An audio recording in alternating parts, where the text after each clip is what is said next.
श्रापित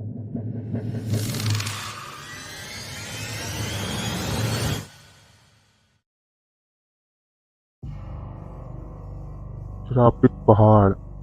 हेलो दोस्तों, अगर आप हमारे चैनल पर नए हैं तो प्लीज़ चैनल को सब्सक्राइब कर लें। यह कहानी उन 4 दोस्तों की है जिनके साथ कुछ ऐसी घटना घटी जिससे उनका पूरा जीवन ही बदल गया। आइए जानते हैं उनके साथ ऐसा क्या हुआ था। मुंबई शहर की रहने वाली प्रिया शर्मा ने अपने दोस्तों रवि, साहिल और विजय के साथ शिमला जाने का प्लान बनाया। वो सब शिमला जाने के लिए बस में बैठ गए। कुछ ही देर में प्रिया को नींद आ गई। अचानक प्रिया की नींद खुली तो उसने देखा कि बस में कोई नहीं था। बस का ड्राइवर भी नहीं था। बस अपने आप ही चल रही थी। उनके सारे दोस्त भी बस में नहीं थे। यह सब देखकर डर के मारे प्रिया जोर जोर से चिल्लाने लगी। अचानक उसे लगा कि कोई उसके पीछे खड़ा है। जब उसने पीछे मुड़कर देखा तो वहां एक लड़की बैठी थी। उस लड़की का चेहरा जला हुआ था। ऐसा लग रहा था कि किसी ने उसके चेहरे पर एसिड फेंक दिया हो। उसका भयंकर चेहरा देखकर प्रिया जोर जोर से चिल्लाने लगी, बचाओ बचाओ। और अचानक प्रिया की नींद उड़ गई। वो एकदम डरी हुई और पसीने से पूरी भीग गई थी। पास में बैठे विजय ने पानी का बोतल दिया और बोला, शायद तुमने कोई डरावना सपना देखा है। थोड़ी ही देर में सब शिमला पहुंच गए और एक होटल में रात बिताने के लिए सब गए।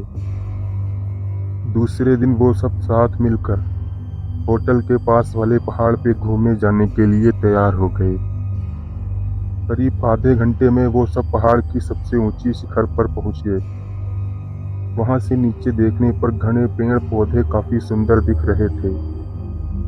तभी अचानक साहिल चौंक गया और बोला, नीचे देखो, कोई खड़ा है। लगता है कोई लड़की है।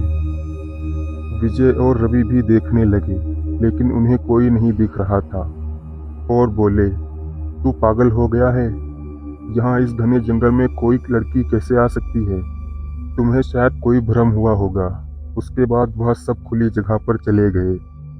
रात होने वाली थी इसलिए सबने पहाड़ पर रुकने का फैसला किया। इसीलिए उन सब ने वहां पर ही तंबू लगाया और खाने पीने के लिए सामान बाहर निकाला। प्रिया की बैग तंबू के बाहर थी इसलिए वह लेने के लिए गई तो वहां पर उसे किसी की आवाज सुनाई दी। प्रिया ने जब उस आवाज की ओर अपनी नजर घुमाई तो उसे सामने से 3 आदमी आते हुए दिख रहे थे। उनके हाथ में खतरनाक हथियार देखकर प्रिया डर गई और दौड़कर तंबू के अंदर आ गई। उसने अपने दोस्तों से यह बात बताई लेकिन कोई उसकी बातों पर विश्वास नहीं कर रहा था। प्रिया चिल्लाकर बोली, आप सब पागल हो गए हो क्या? कोई मेरी भी बातों पर भरोसा नहीं कर रहा। चलिए मेरे साथ, बाहर मैं आपको बताती हूँ। वो सभी पहाड़ से आकर नीचे की ओर देखने लगे। उतने में ही उन सभी को दिखता है कि 3 लोग उसकी ओर बढ़ रहे हैं। यह सब देखकर वो सभी डर जाते हैं और तुरंत ही अपना सामान समेटने लगते हैं और बड़े से पत्थर के पीछे छिप जाते हैं। थोड़ी ही देर में वो सब ऊपर आ गए। प्रिया देख रही है कि उनके हाथ, पैर और सिर आम आदमी जैसे बिल्कुल भी नहीं थे। वो सब एक जगह पर बैठ गए और कुछ तांत्रिक विद्या शुरू करते हैं। उनमें से एक आदमी अपनी हाथों की उंगलियों को काट लेता है लेकिन अंधेरे की वजह से उन्हें कुछ ठीक से दिखाई नहीं दे रहा था। अचानक उन चारों ने देखा कि एक औरत उन आदमियों के बीच में आके लेट जाती है। कोई नहीं जानता कि आखिर वो औरत कहाँ आई और कैसे पहुंच गई वहां पर। प्रिया ने कहा, मुझे कुछ समझ नहीं आ रहा है। आखिर यह सब क्या हो रहा है? मुझे बहुत ही डर लग रहा है। एक के बाद एक वो तीनों औरत को घूरने लगे। वहीं पे अचानक उस औरत ने अपनी उंगली उठाई और हमारी तरफ इशारा करने लगी। हम सब डर गए। वो तीनों उस औरत को छोड़कर हमारी ओर बढ़ने लगे।